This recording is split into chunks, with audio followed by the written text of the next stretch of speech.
नमस्कार। आज बड़ी खबर आ रही है। रक्षाबंधन के पहले सभी कर्मचारियों को सैलरी से पहले ईपीएफओ सबको देने वाला है बड़ा तोहफा। चलिए जानते हैं पूरे डिटेल से। रक्षाबंधन के त्योहार से पहले कर्मचारी भविष्य निधि संगठन अपने पेंशन भोगियों को बड़ा तोहफा देने वाला है। ईपीएफओ ने कुछ राज्यों के लोगों को अगस्त महीने की पेंशन जारी कर दी है। आमतौर पर यह पेंशन महीने की आखिरी तारीख या फिर अगले महीने के पहले सप्ताह में जारी की जाती है, लेकिन त्योहार की वजह से इस बार ईपीएफओ ने पेंशन भोगियों को तोहफा दिया है। अगर आप भी एक ईपीएफओ पेंशन भोगी हैं तो आपके मन में एक सवाल उठ रहा होगा कि आखिर किस राज्य के पेंशन भोगियों को ईपीएफओ ने पेंशन दी है। आइए जानते हैं। बुधवार को जारी एक आधिकारिक बयान के अनुसार कर्मचारी भविष्य निधि संगठन ने ओणम पर्व के अवसर पर केरल क्षेत्र के 4,40,901 पेंशन भोगियों के खातों में अगस्त माह की पेंशन जमा कर दी। आमतौर पर कर्मचारी पेंशन योजना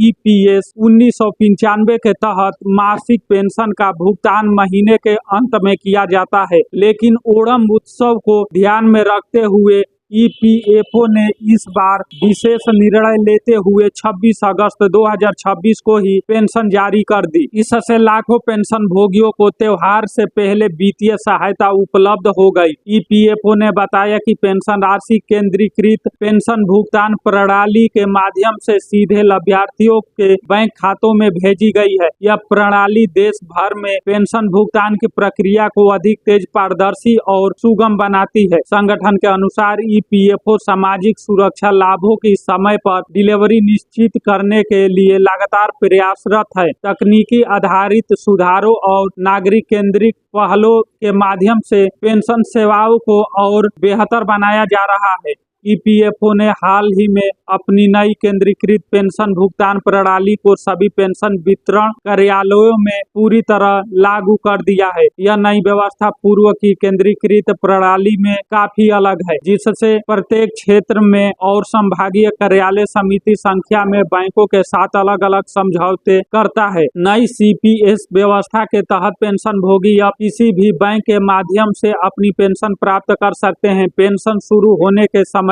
बैंक में जाकर अलग से सत्यापन कराने की आवश्यकता भी नहीं रहती है और पेंशन जारी होते ही सीधे खाते में जमा हो जाती है। यह प्रणाली उन पेंशन भोगियों के लिए भी बड़ी राहत लेकर आई है जो सेवानिवृत्ति के बाद अपने गृह नगर या किसी अन्य स्थान पर चले जाते हैं। अब स्थान परिवर्तन, बैंक बदलने या शाखा बदलने की स्थिति में पेंशन भुगतान आदेश को एक कार्यालय में दूसरे कार्यालय में स्थानांतरित करने की जरूरत नहीं पड़ती। इससे पूरे देश में कहीं भी पेंशन का निर्बाध भुगतान संभव हो गया है। ईपीएफओ का कहना है कि डिजिटल तकनीकी के माध्यम से पेंशन सेवाओं को सरल बनाने और पेंशन भोगियों को बेहतर सुविधा प्रदान करने की दिशा में यह एक महत्वपूर्ण कदम है, जिससे लाखों वरिष्ठ नागरिकों को लाभ मिल रहा है।